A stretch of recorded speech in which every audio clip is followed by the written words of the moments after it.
From the first book of Samuel.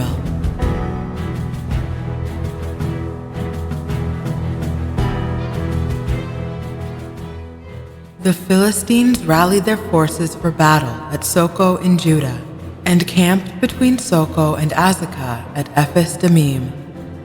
Saul and the Israelites also gathered and camped in the vale of the Terebinth, drawing up their battle line to meet the Philistines.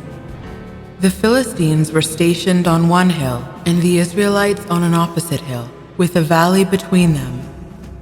A champion named Goliath of Gath came out from the Philistine camp. He was 6.5 feet tall.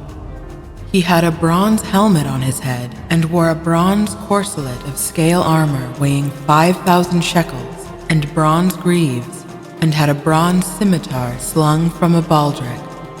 The shaft of his javelin was like a weaver's heddlebar, and its iron head weighed 600 shekels. His shield-bearer went before him. He stood and shouted to the ranks of Israel, "Why come out in battle formation? I am a Philistine, and you are Saul's servants. Choose one of your men and have him come down to me. If he beats me in combat and kills me, we will be your vassals. But if I beat him and kill him, you shall be our vassals and serve us." The Philistine continued, "I defy the ranks of Israel today. Give me a man and let us fight together." Then David spoke to Saul, "Let your majesty not lose courage. I am at your service to go and fight this Philistine." Saul clothed David in his own tunic, putting a bronze helmet on his head and arming him with a coat of mail. David also girded himself with Saul's sword over the tunic. He walked with difficulty, however, since he had never tried armor before. He said to Saul, "I cannot go in these, because I have never tried them before." So he took them off. Then, staff in hand, David selected 5 smooth stones from the wadi and put them in the pocket of his shepherd's bag.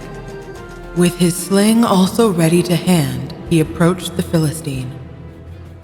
With his shield-bearer marching before him, the Philistine also advanced closer and closer to David.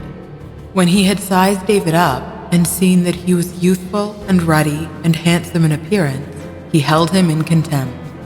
The Philistine said to David, "Am I a dog that you come against me with a staff?"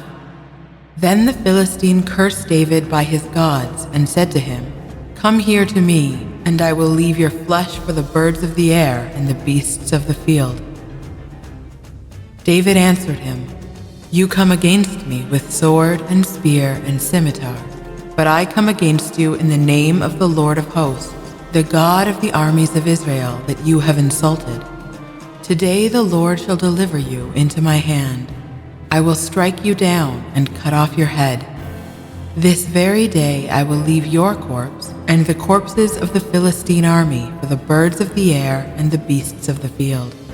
Thus the whole land shall learn that Israel has a God. All this multitude, too, shall learn that it is not by sword or spear that the Lord saves, for the battle is the Lord's, and he shall deliver you into our hands." The Philistine then moved to meet David at close quarters, while David ran quickly toward the battle line in the direction of the Philistine. David put his hand into the bag and took out a stone, hurled it with the sling, and struck the Philistine on the forehead. The stone embedded itself in his brow, and he fell prostrate on the ground. Thus David overcame the Philistine with sling and stone. He struck the Philistine mortally and did it without a sword. Then David ran and stood over him. With the Philistine's own sword, which he drew from its sheath, he dispatched him and cut off his head.